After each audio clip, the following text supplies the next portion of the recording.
it's Happy here, and we are going to read you a story. It is Snow White Was So Forgetful. It's a little spin on Snow White and the Seven Dwarfs. So I'm going to start reading it. It is written by the Dwarves because I can't see who the author is. No, I'm just kidding. It is written by Nancy Lowewn and illustrated by Gerald Guerlais. I love Snow White dearly. She's a beautiful person inside and out. But honestly, the girl's got a mind like a leaky bucket. Here's the real story of Snow White and the Seven Dwarfs. My name, by the way, is Seven. We dwarves used to have real names, but Snow White could not remember them.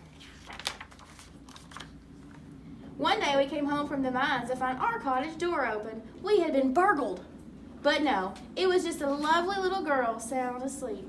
In the morning, she had quite a story to tell. "Hello," she said, "I'm Snow White. The queen sent me into the woods, and the hunter was supposed to kill me. But he was nice and let me go, and I wandered a long time in the woods. I guess I'm very pretty, that's why the queen doesn't like me. I'm Snow White. Would it be all right if I lived with you? I love playing house and keeping house for real. Wouldn't be all that different, would it? Did I tell you that my name is Snow White?" Wow, did she have some energy. Life with Snow White was interesting. She'd forget to turn on the stove and she'd forget to turn it off. She'd knit scarves that were 10 feet long just because she forgot to stop. She'd make banana cream pie and forgot the bananas. On the bright side, she laughed at all of our jokes and she never complained about anything. Years passed. Snow White grew up, but she didn't really change. She remained her sweet, charming, forgetful self. Then, one day, Five heard a rumor. "The queen knows Snow White is alive," he told us. The magic mirror spilled the beans.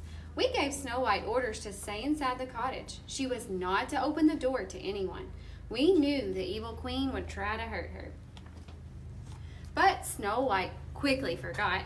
Twice we came home to find her lying on the floor. It was clearly the work of the queen. The first time, Snow White couldn't breathe. She was wearing a brand new corset that was laced too tightly. The second time, she had a poison comb in her hair. All the queen had to do was dress up as an old woman and offer something pretty for sale. Any thoughts of being careful went right out of Snow White's head. We posted reminders. We even wrote, "Do not open the door," in her syrup for her pancakes. But once again, we came home to find Snow White on the floor. This time, we couldn't help her. There was no corset to loosen or comb to remove. We thought she was dead, killed by a magical spell. And yet, days passed and she remained as lovely as ever. "It's like she's forgotten how to wake up," Five said. We couldn't make ourselves bury her, so we placed Snow White in a glass coffin and brought her to a spot on the mountainside. We took turns guarding her. Thank goodness that's not the end of the story.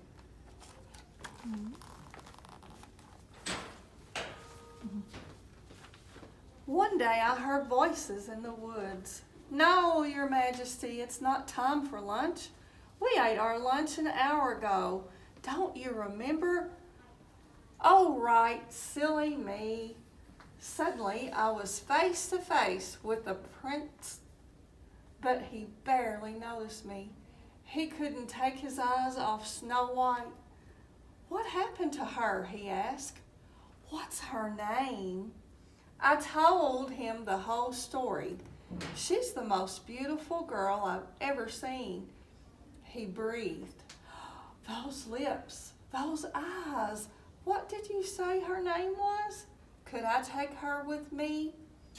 Now that I've seen her, I don't think I could live without her. What silky hair she has. Tell me again what her name is."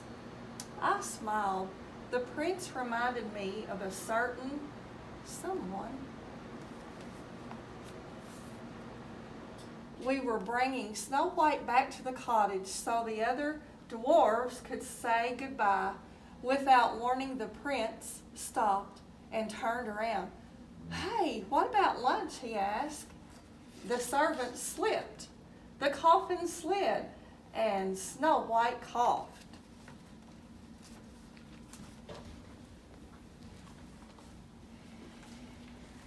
"I never heard such a beautiful sound.